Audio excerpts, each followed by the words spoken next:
May mga sugat na hindi nag-iwan ng dugo. Ngunit malalim na nakaukit sa kaluluwa, tulad ng isang hindi maalis na sumpa.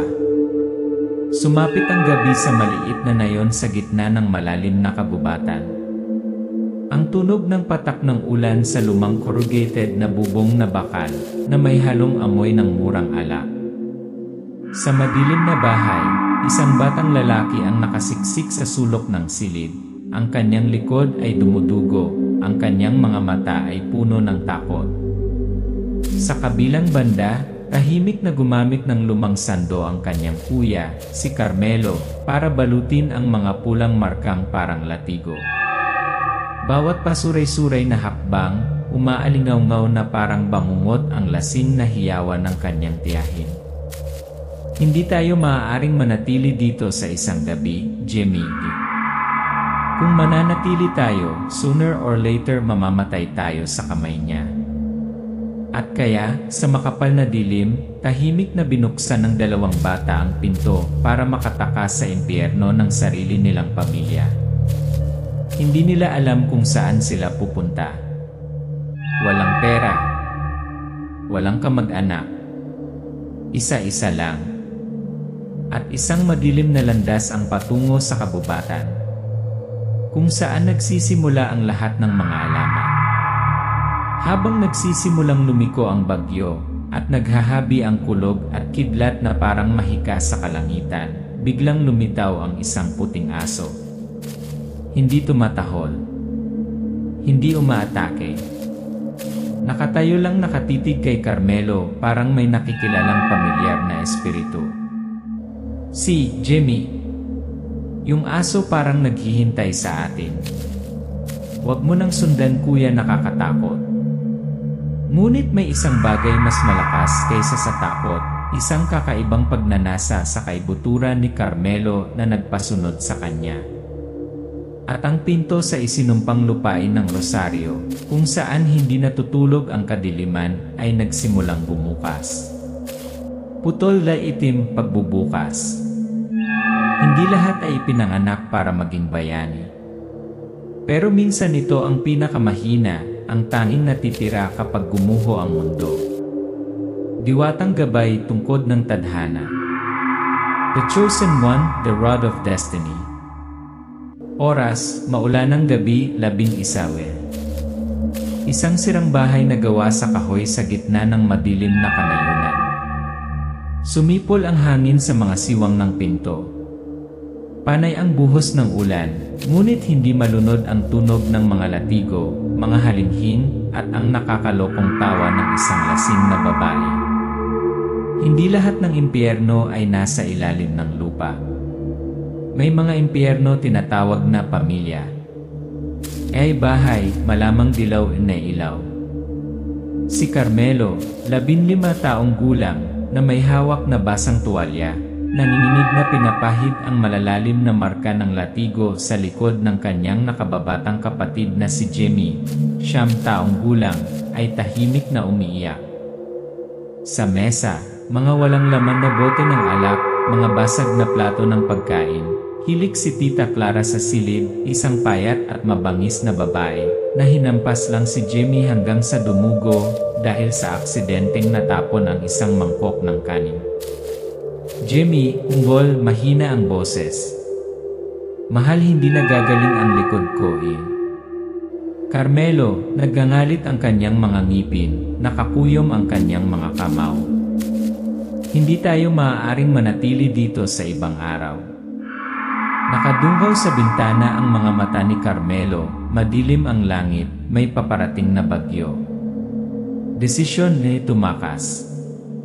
Carmelo, kung mananatili tayo, sooner or later mamamatay tayo sa kamay niya. Do you trust me? Tumingin sa kanya si Jimmy, nag-aalangan, pagkatapos ay tumango. Tahimik na isinusuot ng dalawang bata ang ilang lumang damit sa isang punit-punit na nylon bag, nakikinig sa malalalim na hilik ni Tia Clara. Nasa doorknob ang kamay ni Carmelo, nanginginig. Jimmy, pero saan tayo pupunta? Carmelo, nakatingin sa malayo. Kahit saan basta't wala dito. Bumukas ang pinto, umihip ang hangin, dala ang amoy ng mamasa-masa na kabubatan at kalayaan. Tumatakbo sila. Tumama ang kanilang mga paa sa basang lupa, tumitibok ang kanilang mga puso. Ang bawat hakbang ay isang panata, huwag na kayong babalik. Iengi bantay ag dilim. Isang tanawin mula sa malayo, isang maliit, puting nilalang, na tahimik na nakatayo sa mga palumpong. Ang mga mata nito ay kumikinang sa dilim, ito ay isang puting aso. Voice over. Minsan ang gabay ay hindi dumating sa anyo ng tao. Ngunit bilang isang espiritu na naghihintay sa mahabang panahon. Meet Cutie, ye white mascot. Nadapa si Jimmy. Tumalikod si Carmelo para tulungan siyang tumayo nang may tumunog na malambot na bala. Napatingin silang dalawa, nakatayo sa gitna ng trail ang puting aso, hindi tumatahol, hindi tumatakbo, tahimik lang na nanonood. Jimmy, pabulong. Kuya, nakatingin ito sa akin. Parang alam nito ang pangalan ko. Lumiko ang aso, nagsimulang maglakad patungo sa malalim na kabubatan. Tapos tumalikod. Naghihintay. Na parang nangunguna. Carmelo. Sinusundan namin ito. Nagsimula ganihula. Lalong lumakas ang ihip ng hangin. Dumagundong ang kulog. Pumasok sa kagubatan ang magkapatid, kung saan hanggang baywang ang damo, tila nagbubulungan ang mga sinaunang punong natatakpan ng lumot. Sa sinaunang mitolohiya, kapag lumitaw ang isang espiritu sa gabi, ito ay hindi isang pagkakataon. Ito ay ang simula ng isang nakamamatay na tawa. Ang kamera ay dahan-dahang tumataas, ang buong kagubatan ay nahuhulog sa kadiliman. Tanging ang puting liwanag mula sa gabay na aso ay kumikislap. Diwatang gabay tungkod ng tadhana. Ang pinili ang pamalo ng kapalaran. Malalim inay kagubatan na labas ng Barrio Rosario, huli ng gabi. Malamig ang hangin. Ang buwan ay natatakpan ng maitim na ulap. Naglangit-ngit ang mga puno na parang umuungol. Yili sacred stick, yan itanda ng katadhana. Mag-isang pumunta si Carmelo sa kabubatan upang maghanap ng panggatong. Nang yumuko siya para kunin ang isang tuyong sanga, aksidenteng nahawakan ng kanyang kamay ang isang lumang kahoy na patpat na natatakpan ng lumot, ngunit sa tuktok ng patpat, may nakaupit na kakaibang marka, eksaktong kapareho ng marka sa leg ni Carmelo. Carmelo, pabulong, natigilan. Ito ano ito? Inabot niya ito para hawakan. Isang malamig na hangin ang umihip, naging mabigat ang kapaligiran. Tumigil ang ihip ng hangin. Mula sa malayo, umalingaw-ngaw ang tahol ni Puti, pagkatapos isang puting liwanag ang lumitaw sa gitna ng kabubatan. Lumitaw ba ni Diwata? Kumalat ang isang pabilog na liwanag, at mula sa loob nito ay lumabas ang isang binata na nakasuot ng pilak na balabal. Ang kanyang mukha ay mabagsik ngunit matahimik. Ang kanyang mga mata ay tila tumatagos sa kaluluwa ng taong nasa kanyang harapan. Aslan, boses Echoy, hindi malinaw kung saan ito nanggagaling. Sa wakas nahanap mo na, Carmelo. Carmelo, umatras, nagulat. Sino ka? Paano mo nalaman ang pangalan ko? Aslan. Ako si Aslan. Si Diwata ang nagbabantay sa kabubatan na ito at matagal na kitang hinihintay. Tawag ng misyon. Aslan, lumalapit, boses na parang hangin. Ang tauhan na iyon ay hindi aksidente, minsan ay pagmamay-ari ng tagapangalaga ng lupain ito ang nagpatigil sa pag-ahon ng aswang. Pero ngayon wala na siya. At ang kapangyarihan ay nangangailangan ng kahalili isa na nagtataglay ng marka ng tadhana. Carmelo, iling-iling kinakabahan. Bata pa lang ako. Just want to live in peace with Ellie brother. Well, me? Aslan, nakatingin ng diretsyo sa mga mata ni Carmelo. Dahil ang mga nagdusa lang ang marunong magmahal. Tanging ang mga mahihina ang nakakaalam kung ano ang tunay na lakas. Katahimikan. Sumipol ang hangin sa mga sanga. Mahigpit na hinawakan ni Carmelo ang kanyang mga tauhan. May pumatak na luha. Pagsasanay montage. Training montage, climax music. Nagsasanay si Carmelo sa kagubatan, hawakan ang tungkod, mahulog, tumayo, ulitin. Itinama ni Aslan ang kanyang postura. Hindi ito tungkol sa lakas, ito ay tungkol sa pananampalataya. Nilabanan ni Carmelo ang kanyang takot nang makita ang aswang na pangitain. Natututo siyang maramdaman ang kapangyarihan mula sa loob, kinokontrol ang daloy ng enerhiya sa kanyang katawan. Ang mga tauhan ay nagsimulang lumiwanag ng mahina na parang tugon sa pag-unlad ni Carmelo. Panloob linay tungkol. Gabi. Mag-isang nakaupo si Carmelo sa tabi ng apoy. Ang kanyang mukha ay nagliliwanag sa pag-unlad, ngunit ang kanyang mga mata ay malungkot. Carmelo, monologue. Kung tumanggi ako, makakabalik ako. Mamuhay ng normal. Itago ang markang ito. Magsasaka ka. Magpakasal ka. Inatan mo si Jimmy. Ngunit kung gagawin ko yun, sino ang magpoprotekta sa aking kapatid? Sino ang tatapos sa sumpang ito? Lumilitaw si Aslan sa dilim, nakatayo lang doon na nanonood. Hindi nagsasalita. Hindi pinipindot. Tumayo si Carmelo. Kinukuha ang mga tauhan. Huminga ng malalim. Carmelo, matigas. Sige, lalaban ako. Pero hindi para sa tadhana. Ipinaglalaban ko ang mga taong mahal ko. Dumong isi kagubatan. Biglang namula ang langit. Isang sigaw ang pumunit sa magdamag. Nalaglag ang mga puno. Papalapit na ang aswang. Voice over, Aslan. Handa ka na, ngunit kasi simula pa lang ng tunay na laban.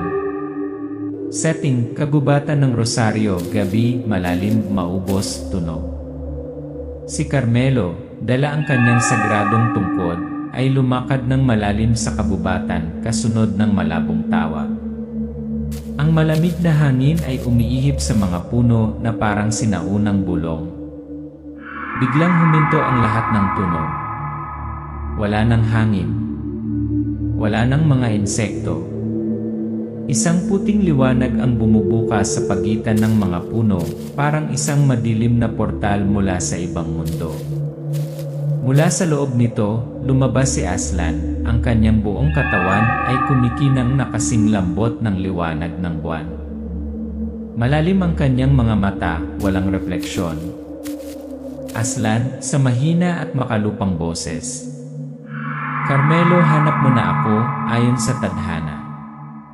Carmelo, umatras ng kalahating hakbang. Fate, I am no one. Just want to live in peace. I don't want to be a hero. Hindi sumagot si Aslan. Itinaas niya ang kanyang kamay, ang sagradong tungkod sa kamay ni Carmelo ay marahan na kumikinang, na parang humihinga. Iyon na sumpa ni regalo. Dinala ni Aslan si Carmelo sa isang sagradong lugar sa kabubatan, kung saan ang lupain ay natatakpan ng maputlang lila na mga bulaklak, at walang hayop ang nangahas na lumapit. Aslan, hindi ka pinili dahil malakas ka. Dahil alam mo kung ano ang sakit. Ang mga tauhan na hawak mo, ito ay pag-aari ng huling mandirigma bago pa man sakupin ng aswang ang hilagang lupain. Ngunit tanging ang mga pusong hindi pinatigas ng kadiliman ang makakagising sa tunay nitong kapangyarihan. Carmelo, huminga ng malalim, hinawakan ng staff. Paano kung hindi ako sapat? Paano kung mabigo ako? Aslan, dahan-dahan. Darating lang ang kabiguan kapag wala kang lakas ng loob na magsisimula. Pagsasanay ng pinili. Training montage, music tense, Paisley. Sinubukan ni Carmelo na iugoy ang steak, ngunit nahulog. Itinuro ni Aslan. Huwag gamitin ang iyong mga kalamnan. Gamitin ang iyong puso upang gabayan ka. Napapikit si Carmelo, sinusubukang maramdaman sa pagkakataong ito, malambot na kumikinang ang patpat, kumikilos ayon sa kanyang kalooban. Lumilitaw ang mga ilusyon, ang mukha ni Jimmy, si Tita Clara, si Lolo Atong, lahat ng masasakit na nakaraan na parang sinusubok ang kanyang espiritu. Napaluha si Carmelo pagkatapos ay ikinulong ang kanyang mga kamay. Hindi na ako ang mahinang bata noon. Tagalog ya loob pagtawag iribahay. Gabi. Mag-isang nakaupo si Carmelo sa ilalim ng puno. Umihip ang hangin sa mga sanga na parang malungkot na oyay. Carmelo, pabulong. Naghihintay ang aking kapatid. Gusto ko lang ng bubong sa aking ulo, isang normal na pagkain. Bakit ako? Bakit walang iba? Ayokong iligtas ang mundo. Gusto ko lang mabuhay. Mula sa mga anino, lumabas si Aslan nang hindi nagsasalita. Umupo na lang sa tabi ni Carmelo. Aslan, malumanay. Naintindihan no? Ngunit kung tumalikod ka, magagawa mo bang mabuhay upang makita ang iyong kapatid na namatay sa kamay ng dyablo? Marahil hindi mo mapipili ang iyong kapalaran. Ngunit maaari kang pumili kung paano mo ito haharapin. Yan ay paggising. Biglang umalingaw-ngaw ang isang nakakatakot na hiyawan mula sa malalim na kabubatan. Nag-iba ng direksyon ang hangin. Napuno ng amoy ng dugo ang hangin. Tumayo si Carmelo, hinigpitan ang pagkakahawak sa kanyang mga tauhan. Nagdududa pa rin ang kanyang mukha, ngunit mas maliwanag ang kanyang mga mata. Carmelo, huminga ng malalim. Hindi na ako tatakbo ulit. Tumango si Aslan. Sa paglitaw, lumitaw ang kabilugan ng buwan sa likod ng mga ulap, nagpapadala sa Carmelo.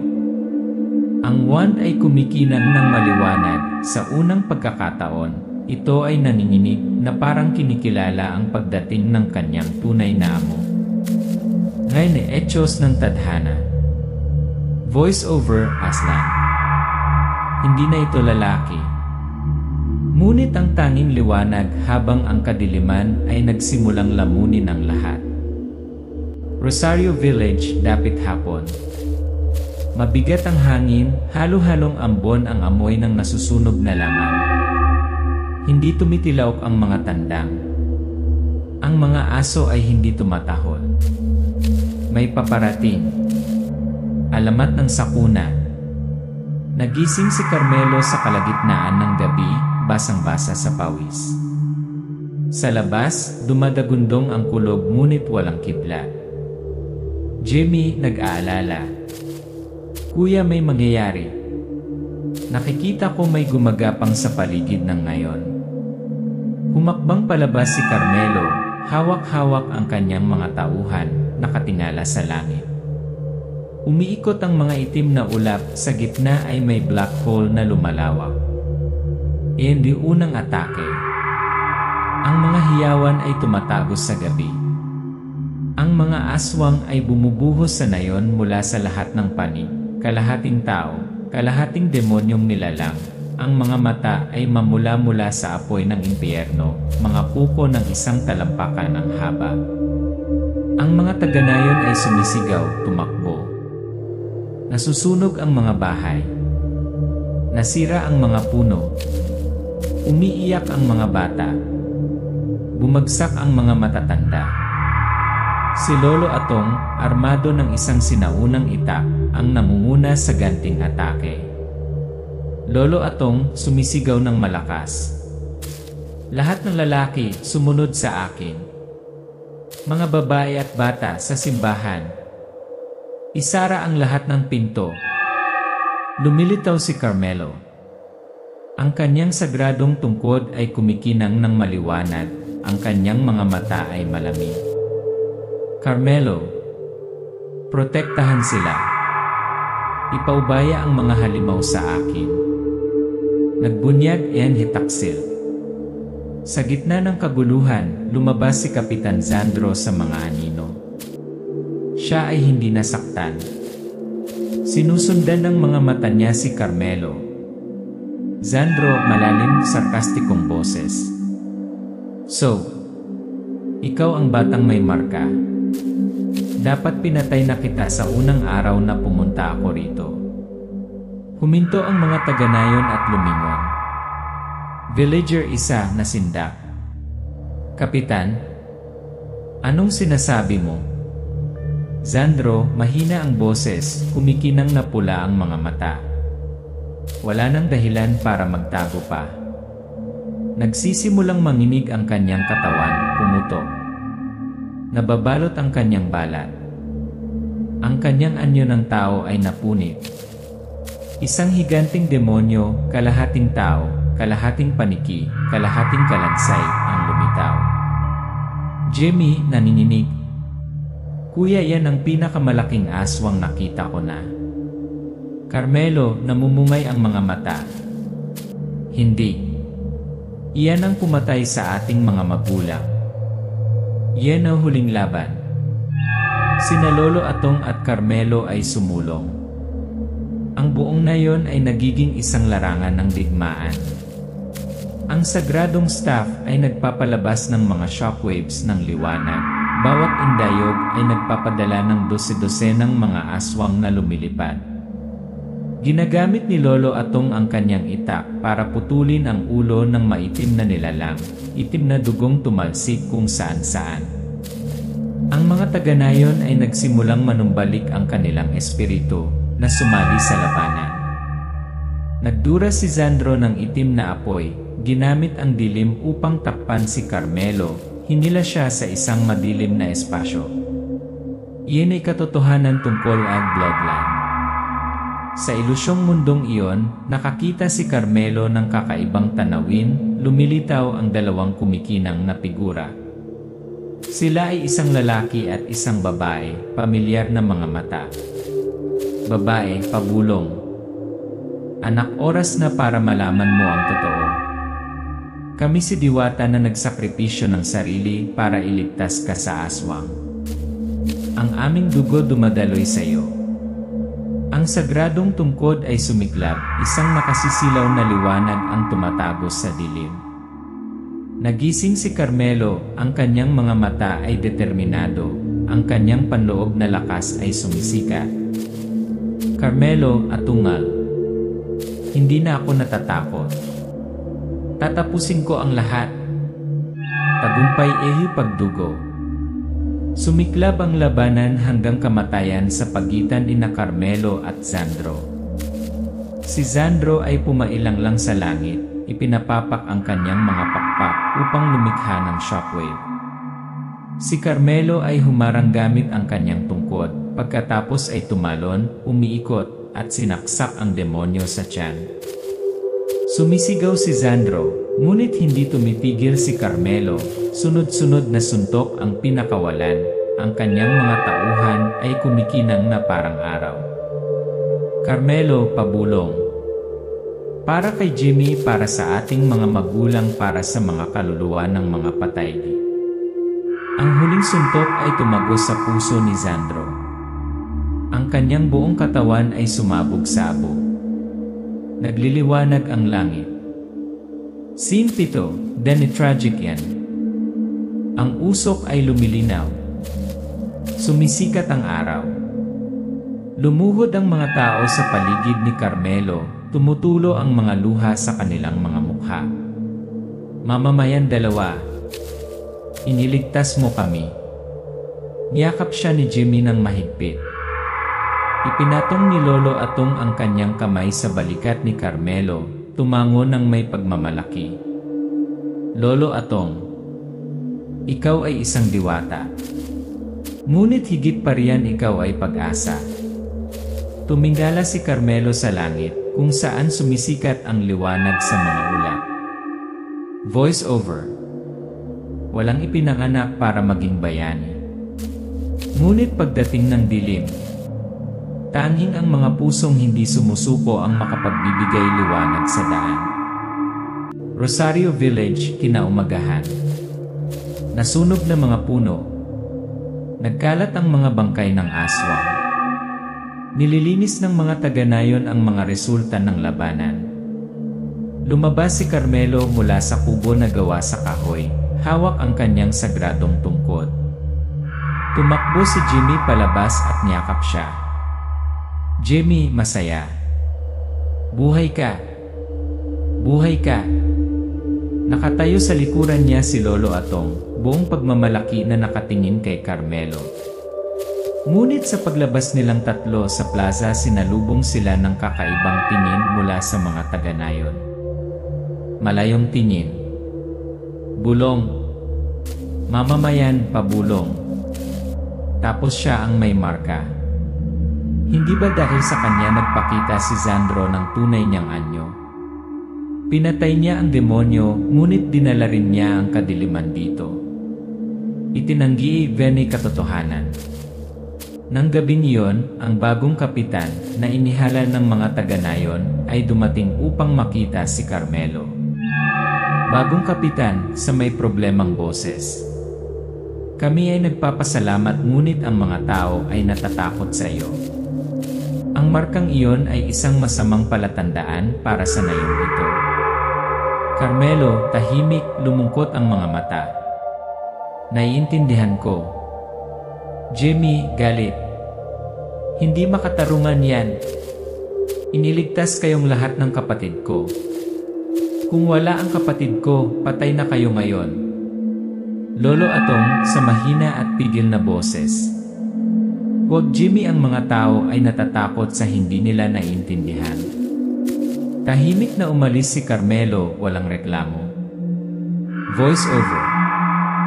May mga taong nagliligtas sa mundo. Ngunit wala pa ring lugar sa nayong pinoprotektahan nila. Scene 3, Alice, tahimik. Kinaumagahan, isinukbit ni Carmelo ang kanyang tungkod sa kanyang likod at umalis sa nayon. Niyakap siya ni Jimmy sa huling pagkakataon, tumutulo ang luha sa kanyang mukha. Jimmy, umiyak. Kailan ka babalik?